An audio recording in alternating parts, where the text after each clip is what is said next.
Detailed dry mani goes a step beyond the basic dry manicure. Here we're trying to open up the pocket so we can tuck back the polish and have a beautiful defined nail. This step goes beyond the basic dry manicure. Let's begin.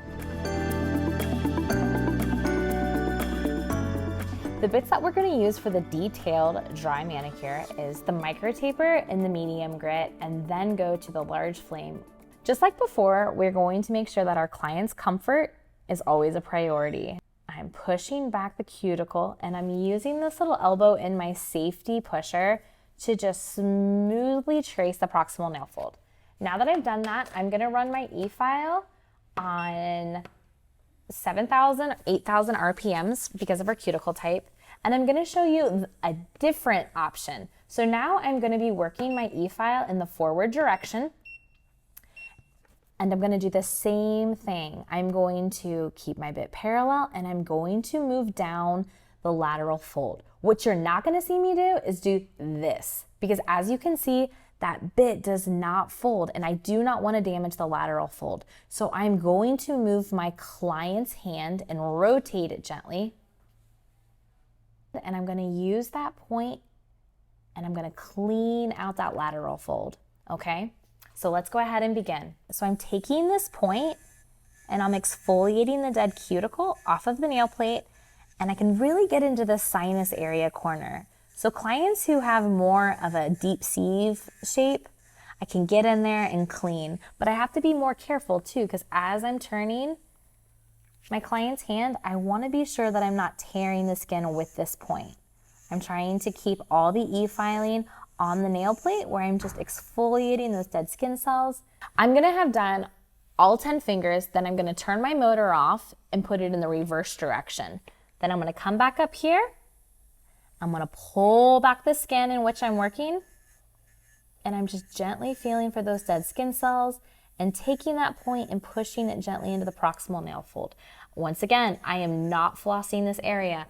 So I'm gonna turn my client's hand and continue to exfoliate, just getting those dead skin cells. And that's what's really nice about the micro taper, because I'm really able to get in this area right here and get those little pesky dead skin cells, okay? I'm not doing any flossing.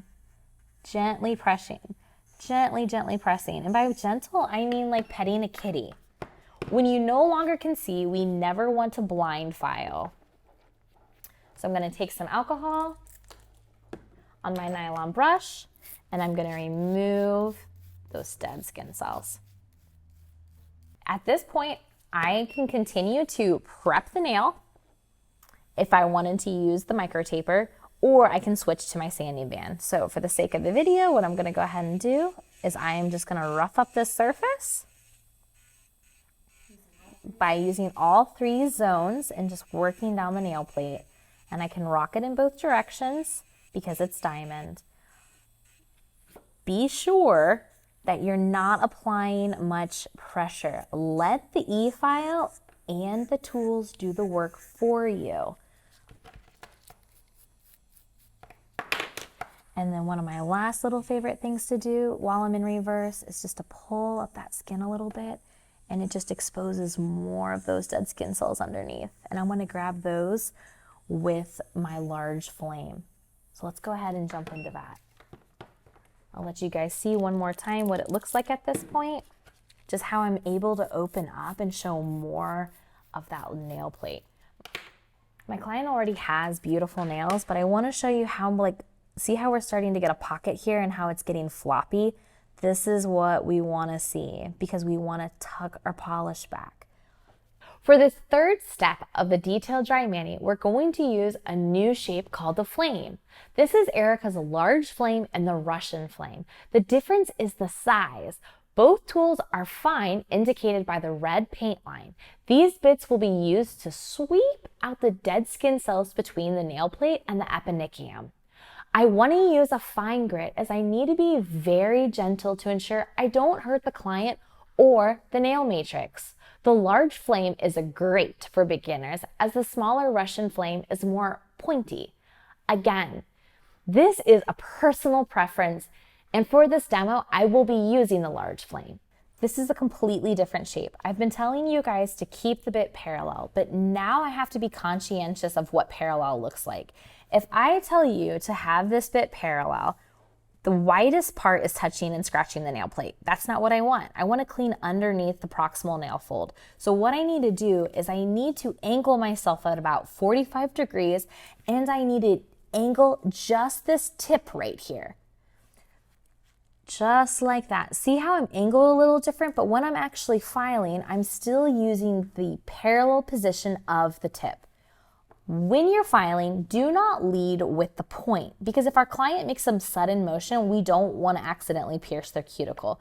What I want to do is I call this leading with the cheek, which means that we're actually leaning into it from the side and not the point. So I'm in the reverse direction.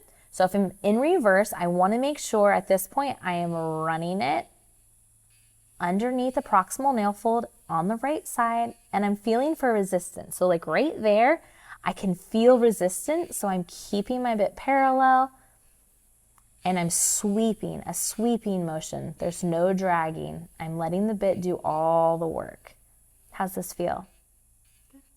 It's very, very gentle. And as you can see, the pocket is opening up. Okay, you do all 10 fingers. And you guys, I could have chose the option to just do this all in reverse. It's totally just a personal preference. So now that I'm cleaning the dead skin cells off of the nail plate, I'm sweeping, sweeping, sweeping. I then want to take my tip and push it up gently into the top, like I'm cleaning the ceiling, right? Because cobwebs are on our floor, but they're also on our ceilings, right? I mean, not in my house, but we want to make sure we're cleaning all of that cuticle, because that's where lifting happens. If we don't clean out underneath the proximal nail fold, when we tuck the polish, what's going to happen is that gel is going to spider and it's going to grab. All right, so now I have a lot of debris. I can't really see what I'm doing. I don't know what's attached and when I'm just filing.